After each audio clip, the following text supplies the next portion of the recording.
எதுவுமே பண்ணலைங்க. அதுதான் உண்மை. எல்லாரும் அப்பா மாதிரியும் எங்க அப்பாவும் நல்லவர் தாங்க. எங்க அம்மா தப்பா நினைச்சுதாங்க எங்க அப்பாவை கொன்னுட்டாங்க. இப்ப வரைக்கும் அந்த உண்மையை நான் எங்க அம்மா கிட்ட சொல்லல. இல்லைன்னா குற்ற உணர்ச்சியில இருப்பாங்கன்னு தாங்க சொல்லல. எங்க அப்பா என்ன எதுவுமே பண்ணல. எங்க அப்பா என்ன காப்பாத்ததாங்க முயற்சி பண்ணாரு. என்ன சொல்றீங்க? ஆமாங்க, இதுதாங்க உண்மை. எங்க அப்பா கெட்டவர் கிடையாதுங்க. அவர் என்ன காப்பாத்துறதுக்கு தாங்க முயற்சி பண்ணாரு. ஐயோ,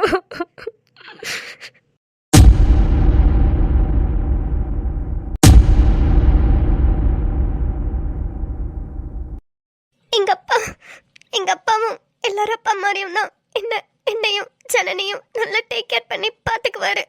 நானும் எங்க அப்பாவும் நல்லா விளையாடுவோம். சின்ன வயசுலலாம் நான் அம்மா கூட இருக்கிறத விட அப்பா கூட இருந்தது தான் அதிகம். அம்மா எங்களை விட்டுட்டு வேலைக்கு போயிடுவாங்க. அவங்க கவர்மெண்ட் ஆஃபீஸில் ஒர்க் பண்ணுறாங்க. அப்பா சும்மா பிஸ்னஸ் பண்ணிக்கிட்டு இருந்தார். அதனால அடிக்கடி அவர் எங்களை வந்து பார்த்துக்கிறது, எங்களுக்கு ஏதாவது வேணும்னா வாங்கி தரது, இப்படி தான் இருப்பார். வீட்டில் பாட்டி கூட தான் இருந்தோம். எங்கள் அப்பாவுக்கு என்ன ரொம்ப ரொம்ப பிடிக்கும். சாய் சாய்னா என்னை கூப்பிட்டுக்கிட்டே இருப்பார். அவருக்கு ஆம்பளை பிள்ளை தான் வேணும்னு ரொம்ப ஆசைப்பட்டாரு. ஆனால் நான் பிறந்தப்போ லைட்டாக வருத்தப்பட்டாராம். அப்புறம் நான் வளர்ந்ததுக்கு அப்புறம் என்ன அவருக்கு ரொம்ப பிடிச்சிருச்சுன்னு சொல்லுவாரு. தந்தை அவனின் பாசத்தை எங்கே காண்கி.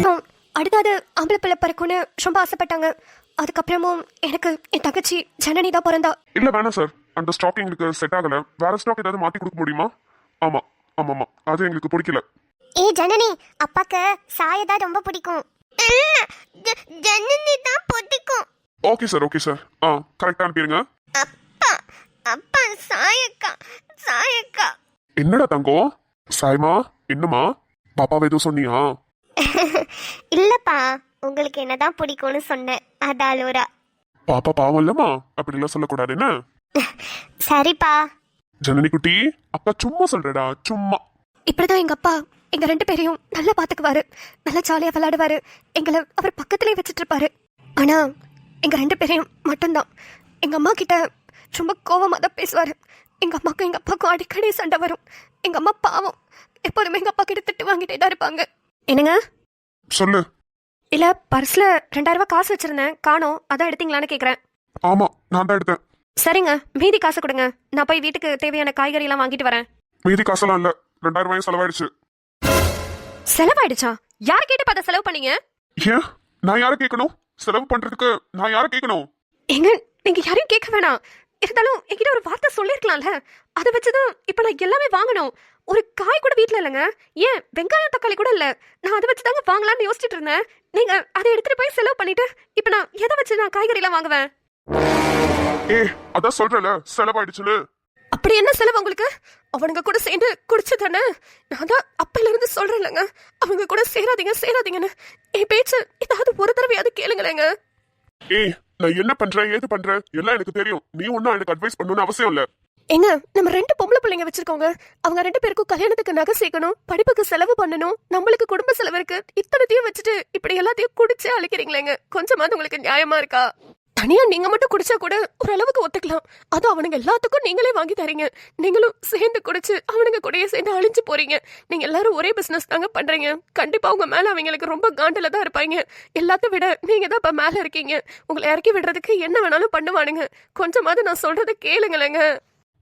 இன்னும் கொஞ்ச நாள் தான் பிசினஸ்ல நான் பெரிய ஆளா மட்டும் வந்துட்டேன்னு வை, நம்ம சேர்த்து வைக்கணும்ன்ற அவசியமே இல்ல.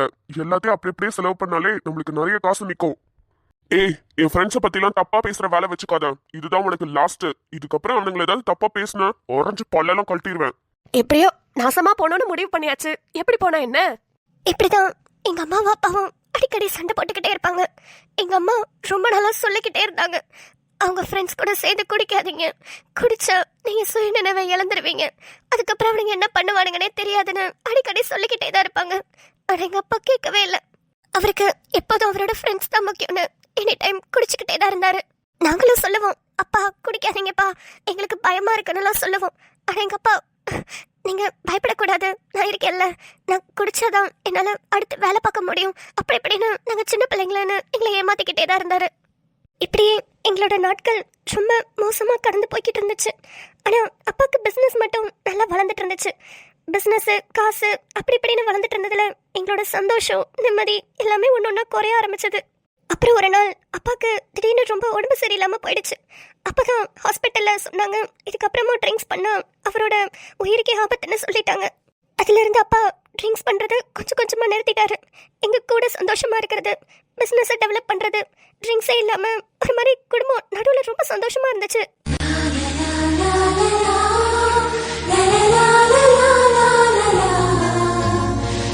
எங்கள் அம்மாவையும் புரிஞ்சுக்கிட்டு எங்கள் எல்லாரையும் ஒன்றா சந்தோஷமாக நல்லா பார்த்துக்கிட்டாரு. இது எல்லாத்தையுமே நேரில் கண்ணால் பார்த்துக்கிட்டு இருந்த எங்கள் அப்பாவோட ஃப்ரெண்ட்ஸுக்கு அது பொறுக்கலை. இவன் மட்டும் பிஸ்னஸையும் நல்லா டெவலப் பண்ணுறான், குடிக்காமையும் இருக்கான், குடும்பத்தையும் நல்லா பார்த்துக்கிறான், இவன் மட்டும் நல்ல பேர் வாங்குறானேன்னு எப்படியாவது இவரை கீழே இழுக்கணும்னு என்னென்னமோ பிளான் பண்ணிட்டு இருந்திருக்காங்க. அது எங்களுக்கு அப்போ தெரியல. டேய் மச்சான், அந்த சரவணனை பாத்தியாடா?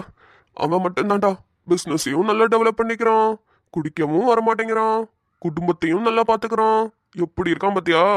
டேய் இங்க பாரு, இப்படியே அவன் பிசினஸ் டெவலப் பண்ணிட்டு இருந்தான்னு வச்சுக்கோ, அவன் அம்பானிக்கே டஃப் கொடுக்குற லெவலுக்கு வளருவான்டா. அவனுக்கு அவ்வளோ மூளை இருக்கு. நம்ம தான் கொஞ்சம் கொஞ்சமா அவனுக்கு குடிக்கிறத கத்து கொடுத்து அவனை அழிச்சுக்கிட்டு வந்துட்டு இருந்தோம். இப்ப அதுவும் போச்சா? டேய் அதுக்கு தான் மச்சான் என்கிட்ட சூப்பர் பிளான் இருக்கு. பிளானா? அது என்னடா? இப்படி எங்களோட நாட்கள் போயிட்டு இருந்தப்பதான் எங்கள் அப்பாவோட ஃப்ரெண்ட்ஸ்லாம் சேர்ந்து பக்காவாக பிளான் போட்டு எங்கள் குடும்பத்தையே அழிக்கணும்னு நினச்சாங்க. டேய் அவன் பிசினஸ்ல லாஸ் ஆனாலும் குடும்பத்தை தூக்கி நிப்பாட்டுறதுக்கு அவன் பொண்டாட்டி வேலைக்கு போயிட்டு இருக்காடா. அதுதான் அவனுக்கு பெரிய பிளஸ்ஸே. முதல்ல அவளை தூக்கணும். ஆமாண்டா, அவ வேற நம்மள பாக்குறப்பெல்லாம் முறைச்சுக்கிட்டே இருப்பா. அவளை பார்த்தாலே எரிச்சல் தான் வரும் எனக்கு. அவளை ஃபர்ஸ்ட் தூக்கணும்டா. அதுவும் சாதாரணமா இல்ல, வேற விதமா தூக்கணும். புரியுது மச்சான், புரியுது. அதுக்கப்புறம் அவன் பாசமா இருக்கிற 2 பொம்பளை பிள்ளைங்க, அதுங்களையும் தூக்கணும்டா. நீ சொல்றது கரெக்டு தான் மச்சான். ஆனா எப்படி இதெல்லாம் பண்றது? அதுக்கு என்கிட்ட பக்காவா ஸ்கெட்ச் போட்டு பிளான் வச்சிருக்கேன்டா. ஆனா அதுக்கு சரவணாவை நம்ம மறுபடியும் குடிக்க வைக்கணும். அதுக்கு என்ன பண்றான்னு மட்டும் யோசி மச்சான். நாளைக்கு எனக்கு பிறந்த நாள், அதை வச்சு அவனை குடிக்க வச்சா சூப்பர் மச்சான். இதுக்கு மேல வேற என்ன வேணும்? நாளைக்கு அவன் குடும்பத்தையே செதச்சு சின்ன பின்ன மாக்குள்ள என் பேரு ராகவன் இல்லடா, என்னோட பிசினஸ டோட்டலா அழிச்சு அவனோட பிசினஸ டெவலப் பண்ணி இப்போ நல்லவனா வர திருந்தி குடும்பத்தையும் பார்த்துக்கிட்டு சந்தோஷமா இருப்பான். இதை பார்த்துட்டு நான் சும்மா இருக்கணுமா? அதே அதே காண்டுதான் மச்சான் எனக்கும். எங்கள் அப்பா, நான், எங்கள் அம்மா, ஜனனின்னு 4 பேரும் சந்தோஷமா நல்லா ஜாலியாக இருந்துட்டு இருந்தோம். ஆனால் அன்னைக்கு நைட்டு எங்கள் அப்பா நல்லா குடிச்சிருந்தாரு. திடீர்னு இவர் எப்படி குடிக்கிறாருன்னு எங்கள் எல்லாருக்குமே ரொம்ப ஷாக் ஆயிடுச்சு. அப்புறம் அப்பா கிட்ட கேட்டோம்.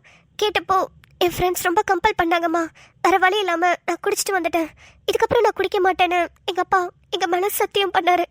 ஆனால் எங்கள் அம்மா மேலே ஒரு மாதிரி கோபமாகவே இருந்தார். எங்களுக்கு ஒன்றுமே புரியல. அப்புறம் எங்கள் அம்மாவுக்கும் எங்கள் அப்பாவுக்கும் பெரிய பிரச்சனை வந்துச்சு. எதுக்குன்னே எங்களுக்கு புரியலை. அப்புறம் எங்கள் அப்பா குடிச்சிருந்ததுனால நல்லா உளறிக்கிட்டே இருந்தார். அப்போதான் அவர் ஒரு வார்த்தை சொன்னார். எங்கள் அம்மாவை பற்றி தப்பு தப்பா அவங்க ஃப்ரெண்ட்ஸ் எல்லாம் சொல்லி கொடுத்துருக்காங்க எங்கள் அப்பா கிட்ட. அதனால எங்கள் அப்பா சந்தேகப்பட்டு எங்கள் அம்மாவை அடித்தார். நீ நல்லா சிகப்பா கலராக இருக்கிறதுனால உன்னை எல்லாருக்குமே ரொம்ப பிடிக்குது அப்படி இப்படின்னு அசிங்க அசிங்கமாக பேசி எங்கள் அம்மாவை அடித்தார்.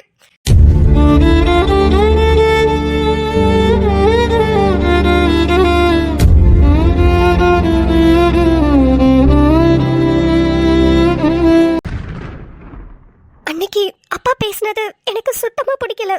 ஏன்னா நானும் கொஞ்சம் வளர்ந்ததுனால எனக்கும் விவரம் தெரிய ஆரம்பிச்சது. அப்போ அப்பா அம்மாவை சந்தேகப்பட்டு பேசினது எனக்கு பிடிக்காம நான் அப்பா கிட்ட, நான் உங்ககிட்ட பேச மாட்டேன், நீங்கள் இப்படிலாம் பேசுறீங்கன்னு சண்டை போட்டேன். எப்போதுமே அப்பா கிட்ட சந்தோஷமா ஜாலியாக பேசிக்கிட்டு இருக்கேன்னா அன்னைக்கு அப்பாவை எதிர்த்து பேசணுன்னு அப்பாவுக்கு என் மேலே கோவம் வந்துருச்சு.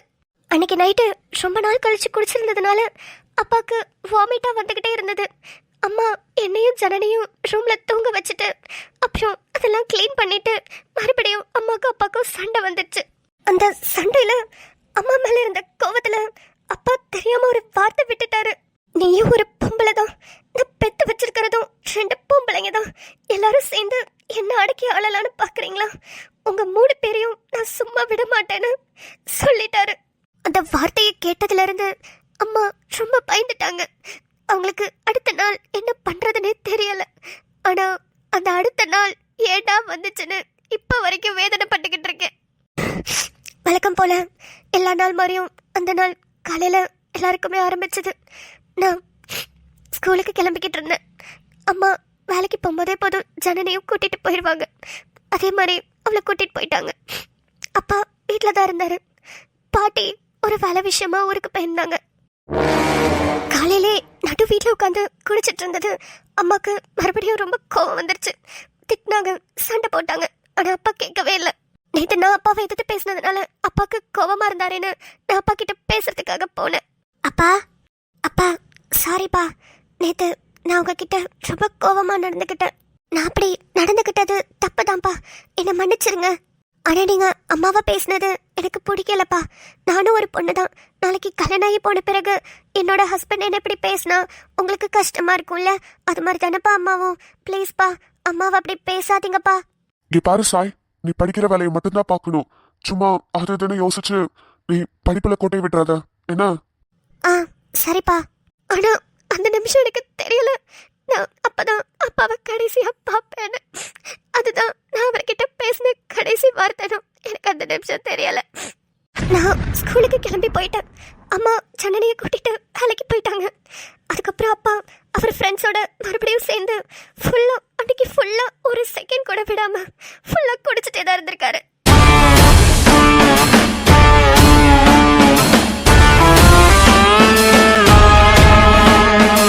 காலையில ஆரம்பிச்சவரு மத்தியானம் ஆச்சு, சாயந்தரம் ஆச்சு, ஃபுல்லா குடிச்சிட்டே தான் இருந்தாரு. அப்பதான் நான் ஸ்கூல் முடிச்சு வந்தேன். அவங்களையெல்லாம் பார்த்தோன்னே எனக்கு பயம் வந்துருச்சு. அப்படி நான் மாடிக்கு ஓடிட்டேன். அப்பாக்கு நான் வந்தது கூட தெரியாது. நல்லா குடிச்சிட்டு அப்படியே படுத்திருந்தாரு. இதுல ஃப்ரெண்ட்ஸ் எல்லாம் ஒருத்தரா போக ஆரம்பிச்சாங்க. அந்த பிளான் பண்ண 2 பேரும் மட்டும் இங்கே இருந்தாங்க. நான் மேல இருந்து எப்ப எல்லாரும் போவாங்க நம்ம அப்பா கிட்ட போலான்னு பார்த்துக்கிட்டே தான் இருந்தேன். ஆனா அந்த 2 பேரும் மட்டும் அப்பா கூடவே இருந்தாங்க. மச்சான், சரவணா மட்டை ஆயிட்டான். இதுதான் கரெக்டான நேரம். யாரோ மேல போன மாதிரி இருந்துச்சுல?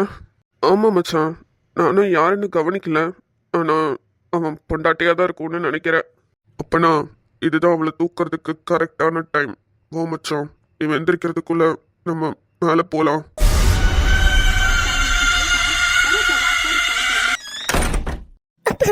யாரோ கதவை திறக்கிற சத்தம் கேட்டுச்சு.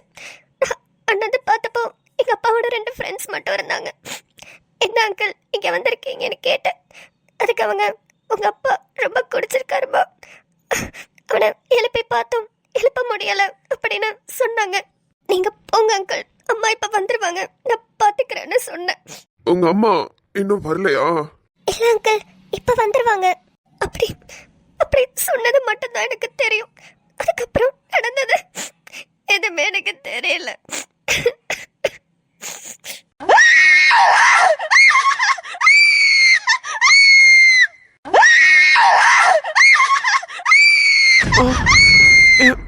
என் பொண்ணு சாய் சாய், என்னம்மா? அம்மா, என் பொண்ணு சாய் கத்துறாள. சாய், சாய்மா. எங்க அப்பாவோட சத்தத்தை கேட்டோன்னே அவங்க 2 பேரும் ஓடிட்டாங்க. அதுக்கப்புறம் சாய், சாய் எனக்கு புரியுது. அல்லாதீங்க ப்ளீஸ். எந்த ஒரு பொண்ணுக்கு நடக்க கூடாதோ அது எல்லாமே எனக்கு நடந்துச்சு சூர்யா. சாய், அம்மா சாய், அப்போ அப்போ உங்க அப்பா உன்னை எதுவும்? இல்லம்மா, அப்பா என்னை காப்பாத்துறதுக்கு தாம்மா வந்தாரு. என்னடி சொல்ற? ஆமாம்மா, அவங்க 2 பேரும் ஓடினதை பார்த்துட்டு தானே நீங்க உள்ள வேகமா வந்தீங்க. அப்பா மட்டும் சத்தம் போட்டு மேல வரலன்னா அவங்க 2 பேரும் சாவடிச்சிருப்பாங்கம்மா.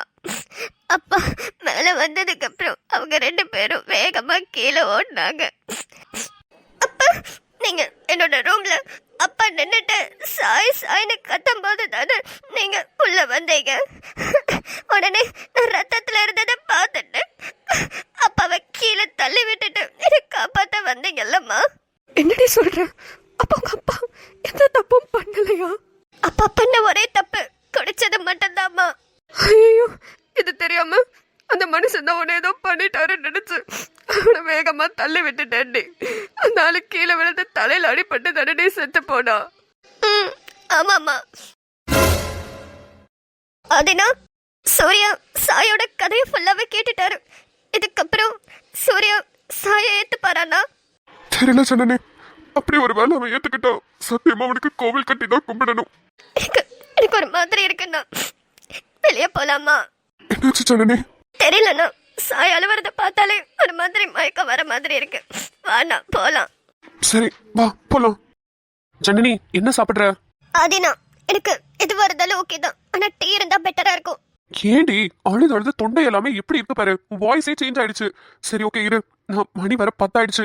இங்க எங்கிட்ட டீ இருக்கும்னு தெரியல, நான் வாங்கிட்டு வரேன். நீ இங்கே உட்காந்துரு. என்ன? ஏன்னா இந்த கடையில இல்லையா?